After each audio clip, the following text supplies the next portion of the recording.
ابلیس کا سب سے پسندیدہ کام۔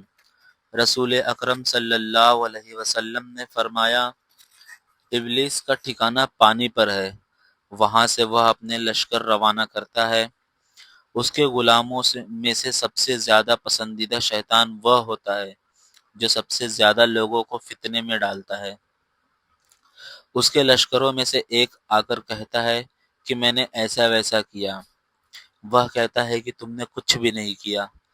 پھر ان میں سے ایک آ کر کہتا ہے کہ میں نے ایک میاں بیوی کے درمیان جھگڑا کرا دیا، تو وہ اسے اپنے قریب کر لیتا ہے اور کہتا ہے، ہاں تو نے بہت اچھا کام کیا ہے، اور اسے گلے لگا لیتا ہے۔ میاں بیوی میں اختلاف پیدا کرنا شیطان کے نزدیک سب سے بہتر کام ہے، اس لیے کہ ان کے اختلاف سے صرف دونوں لوگوں کی ہی درمیانی زندگی نہیں بگڑتی، بلکہ خاندانوں کے درمیان بھی متبھید پیدا ہو جاتے ہیں، جس گھر کے نتائج بہت ہی برے نکلتے ہیں۔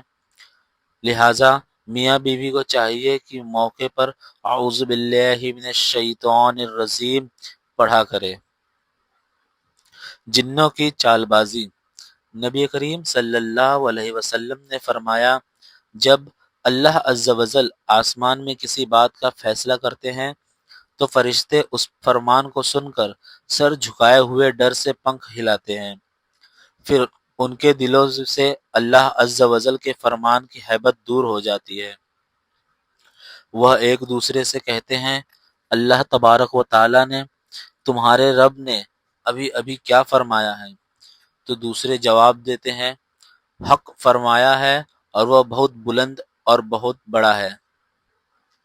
پھر شیطان چپکے سے چوری چھپے سننے کی کوشش کرتا ہے، وہ ایک دوسروں کے کندھوں پر چڑھ کر آسمان تک پہنچ جاتے ہیں، وہاں سے کبھی کبھی کوئی بات سن لیتے ہیں، پھر اسے اپنے نیچے والے کے کان میں ڈال دیتے ہیں، پھر دوسرا اپنے نیچے والے کو، یہاں تک کہ وہ بات جادوگر یا کاہن کے کان تک پہنچ جاتی ہے، پھر وہ اس بات میں 100 جھوٹ ملا کر لوگوں سے بیان کرتا ہے۔ جب اس کی کوئی بات سچ ہو جاتی ہے تو لوگ کہتے ہیں، دیکھو اس نے پہلے ہی صحیح بتا دیا تھا۔ صدقہ کی طاقت۔ رسول اکرم صلی اللہ علیہ وسلم نے فرمایا، جب اللہ تعالی نے زمین کو پیدا کیا تو وہ ہلنے لگی، پھر اللہ نے پہاڑ پیدا کیا اور اسے حکم دیا کہ وہ پہاڑ کو اپنی جگہ مضبوطی سے تھامے رکھے۔ جب فرشتوں نے پہاڑوں کی مضبوطی دیکھی تو کہنے لگے، یا اللہ، آپ نے مخلوقات میں سے کوئی چیز پہاڑوں سے زیادہ مضبوط پیدا کی ہے؟ اللہ نے فرمایا، ہاں، لوہا پہاڑوں سے زیادہ مضبوط ہے۔ فرشتوں نے کہا، کیا لوہے سے بھی زیادہ مضبوط کوئی چیز ہے؟ اللہ نے فرمایا، ہاں، آگ لوہے سے زیادہ مضبوط ہے۔ فرشتوں نے کہا، کیا آگ سے بھی زیادہ مضبوط کوئی چیز ہے؟ اللہ نے فرمایا، ہاں، پانی آگ سے زیادہ مضبوط ہے۔ فرشتوں نے پوچھا، کیا پانی سے بھی زیادہ مضبوط کوئی چیز ہے؟ اللہ نے فرمایا، ہاں، ہوا پانی سے زیادہ مضبوط ہے۔ فرشتوں نے پوچھا، کیا ہوا سے بھی زیادہ مضبوط کوئی چیز ہے؟ تو اللہ تعالیٰ نے فرمایا، ہاں، انسان کا بیٹا جو اپنے داہنے ہاتھ سے صدقہ دیتا ہے اور بائیں ہاتھ کو بھی پتہ نہیں چلتا، وہی ہوا سے بھی زیادہ مضبوط ہے۔ شیطان سے جنگ۔ رسول اکرم صلی اللہ علیہ وسلم نے فرمایا، شیطان انسان کے دل میں اپنا اثر پیدا کرتا ہے، اور ایک فرشتہ بھی ہے جو انسان کے دل میں نیکیوں اور اچھائیوں کی راہ دکھاتا ہے۔ شیطان کا اثر برائی اور جھوٹے وعدوں کی طرف کھینچتا ہے، اور فرشتے کا اثر نیکی اور سچ کی طرف کھینچتا ہے۔ جس شخص کے دل میں اچھائی کا خیال آئے تو سمجھ لو کہ یہ فرشتے کا اثر ہے، اور جو برائی کا خیال آئے تو سمجھ لو کہ یہ شیطان کا اثر ہے۔ جو شخص یہ جان لے کہ اچھائی کا خیال اللہ تعالی کی طرف سے آیا ہے تو وہ اللہ کا شکر ادا کرے، اور اگر برائی کا خیال آئے تو اللہ تعالی کی پناہ مانگے۔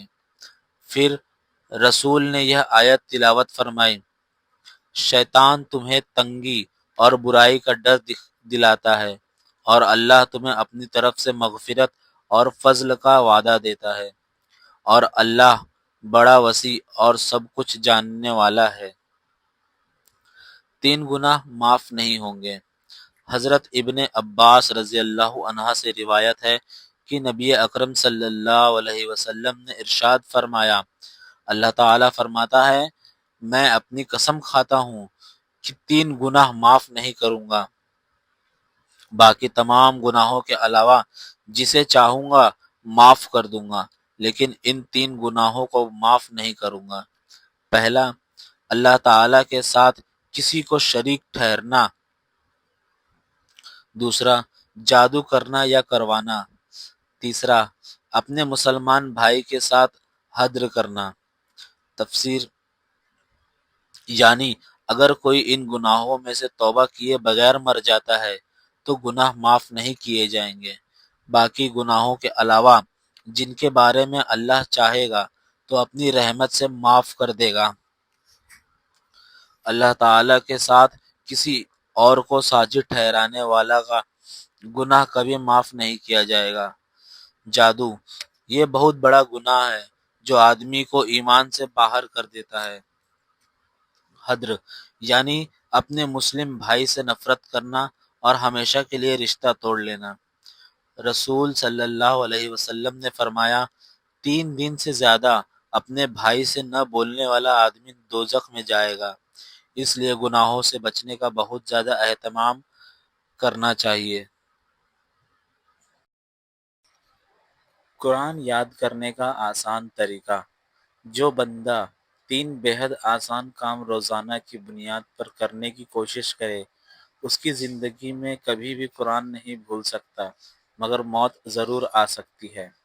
پہلا طریقہ، بہت دھیرے دھیرے پڑھنے کی کوشش کریں، اتنا دھیرے پڑھیں کہ اس سے زیادہ دھیرے پڑھنا ناممکن ہو۔ دوسرا طریقہ، روزانہ پڑھے، کبھی بھی غافل نہ ہو، اگر کسی دن زیادہ نہ ہو تو تھوڑا ہی صحیح، لیکن پڑھنا ضروری ہے۔ تیسرا طریقہ، جو پڑھ لے اس کا روزانہ پچھلے سے دہرانے کا ترتیب بنا لے، انشاءاللہ آزما کر دیکھیے۔ مرنے کے بعد کیا ہوگا؟ حضرت ابو ہریرہ رضی اللہ عنہ کہتے ہیں، رسول اللہ صلی اللہ علیہ وسلم نے فرمایا، جب کسی مومن کا انتقال ہوتا ہے تو اس کے پاس 2 فرشتے آتے ہیں، ان کی آنکھیں نیلی ہوتی ہے، ان میں سے ایک کا نام منکر اور دوسرے کا نام نکیر ہے۔ دونوں اس سے پوچھتے ہیں، اس آدمی کے بارے میں کیا کہتے ہو؟ وہ کہتا ہے، وہ اللہ کے بندے اور اس کے رسول ہے، میں گواہی دیتا ہوں کہ اللہ کے سوا کوئی معبود نہیں اور محمد صلی اللہ علیہ وسلم اس کے بندے اور رسول ہے۔ تو دونوں فرشتے کہتے ہیں، ہم جانتے تھے کہ تو یہی کہے گا۔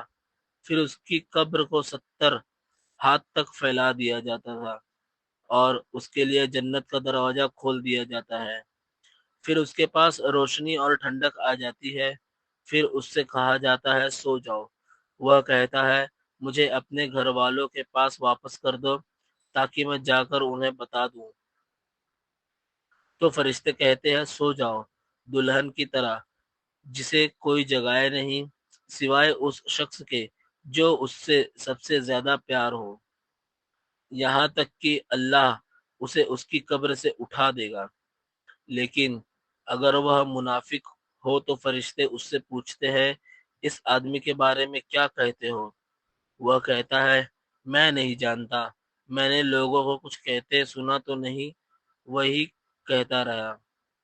تو دونوں فرشتے کہتے ہیں، ہم جانتے تھے کہ تو یہی کہے گا۔